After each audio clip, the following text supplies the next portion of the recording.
Hey everyone, I'm Craig and welcome to That 40s Guy. In this video we're going to take a look at what type of side hustles you can do in your 40s and beyond. So this is a picture of me with my self-published book, The United World. So one of my first side hustles that I tried was self-publishing. When I was writing my fiction books it didn't really go that well, but since then I've pivoted, found out what works, and that's going much better now. So let's get going with this video. Now first of all, why would you want to start a side hustle? Life's busy enough, all right, but there's a few reasons.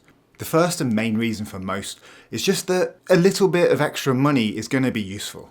That's one of the reasons why I started some side hustles, and even if you just make another £100 a month, that's going to be really useful for a lot of people.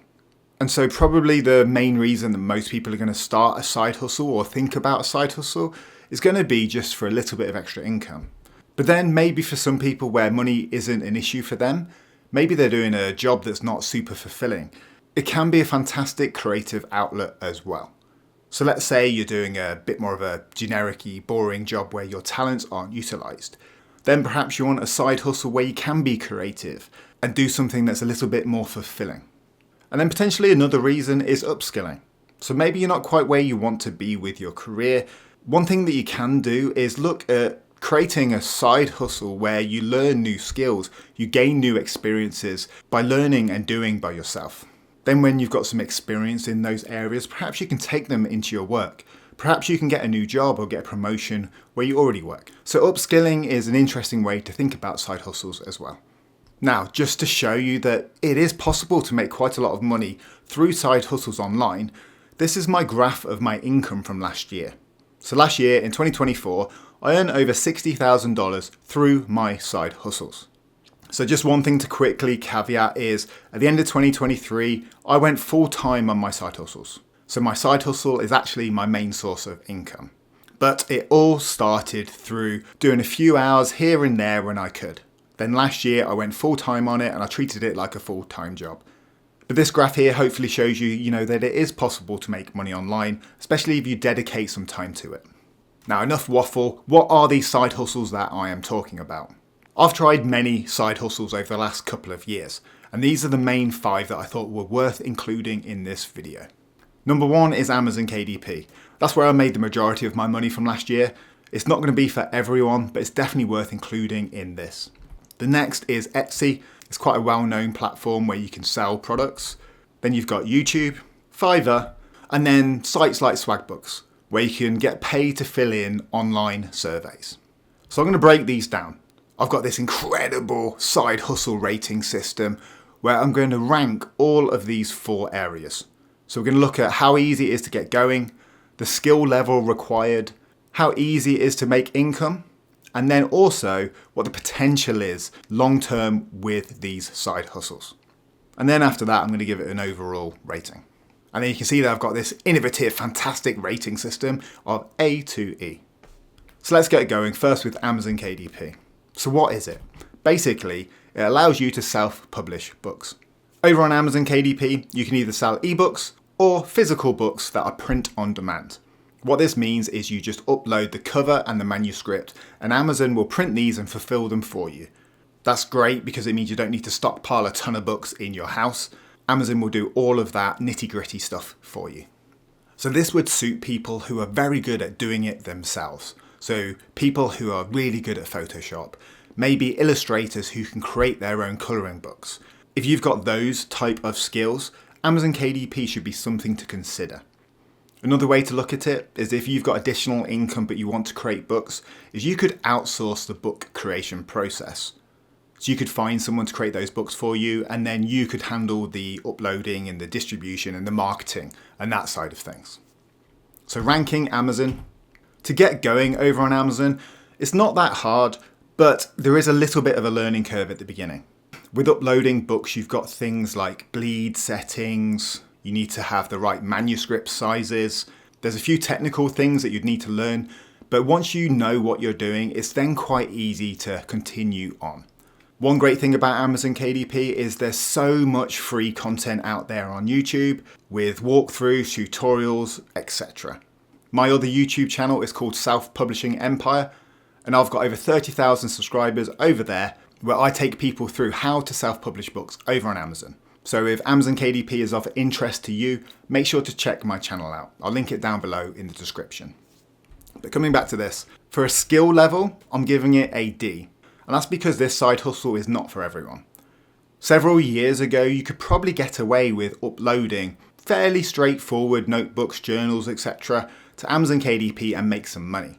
Nowadays, it is incredibly competitive over on Amazon in the book space, so your book needs to be very, very high quality. So that means the skill level's high because the output, the product needs to be really, really good. So you need to be a very good designer, a very good illustrator in order to break through over on Amazon KDP. And that means that the ease of income isn't that great either. Generally, from what I've found on Amazon, it takes several books in order to even break even over there.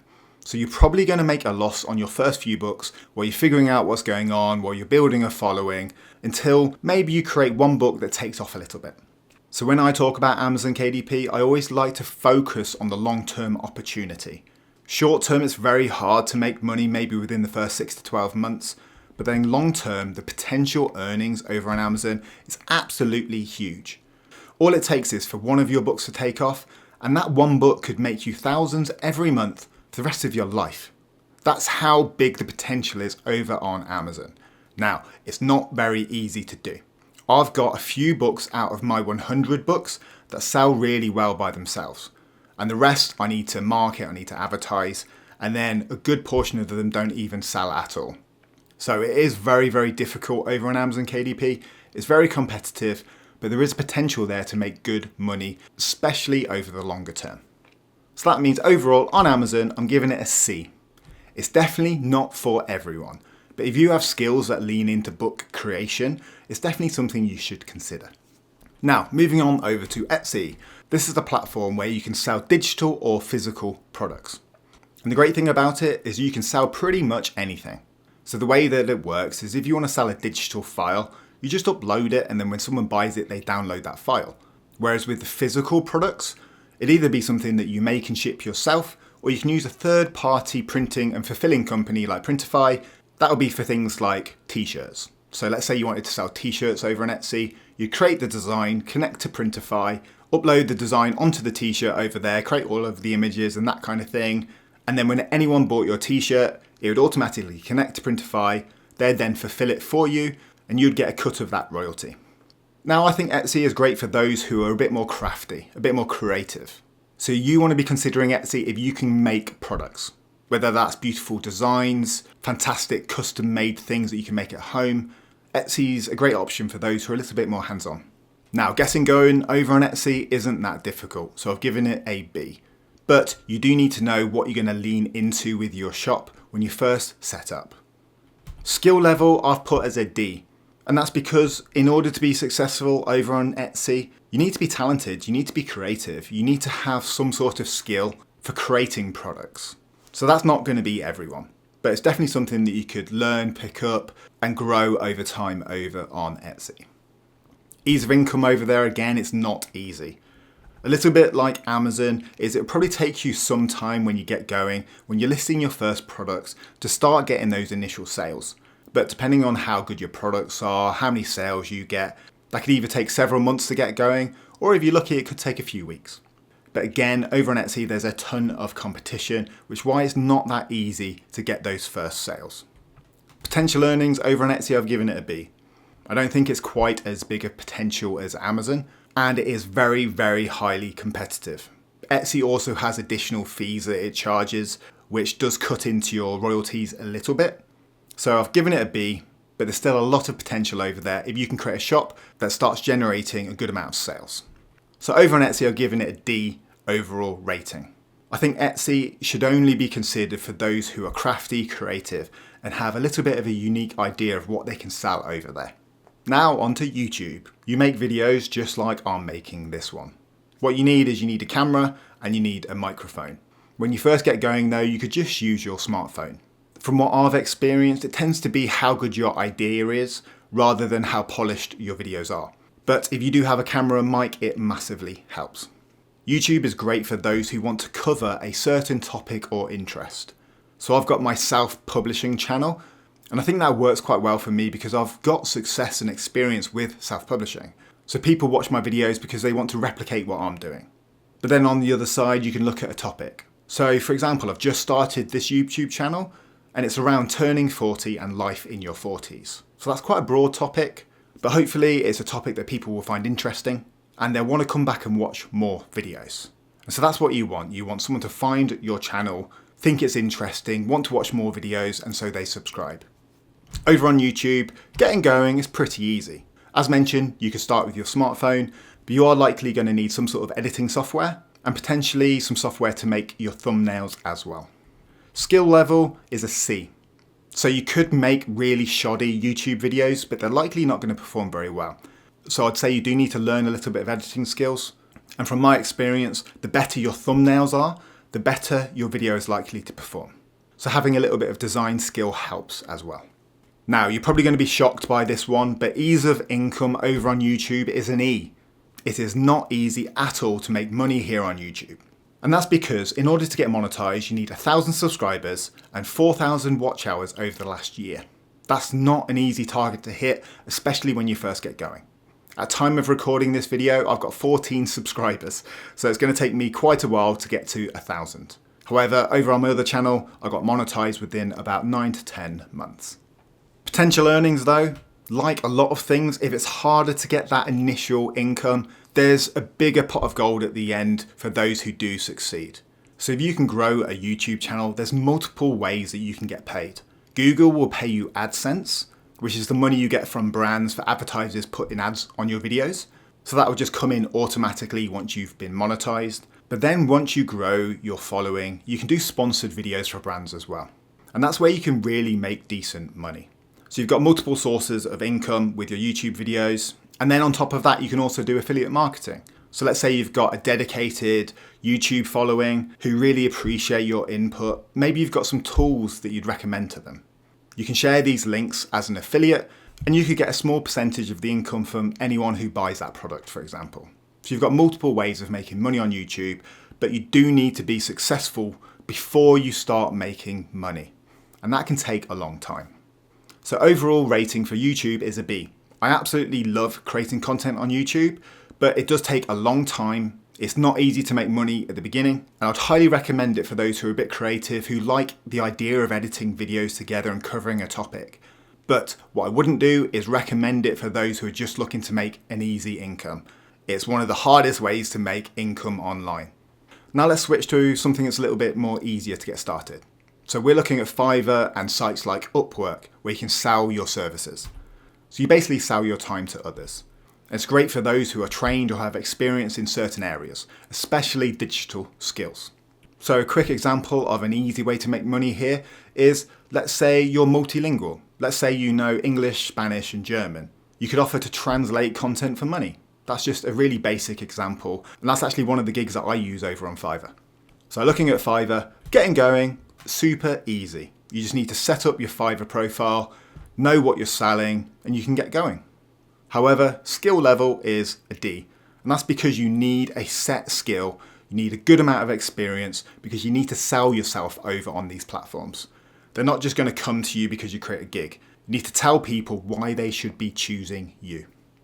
Ease of income, again, because of that, it's a D.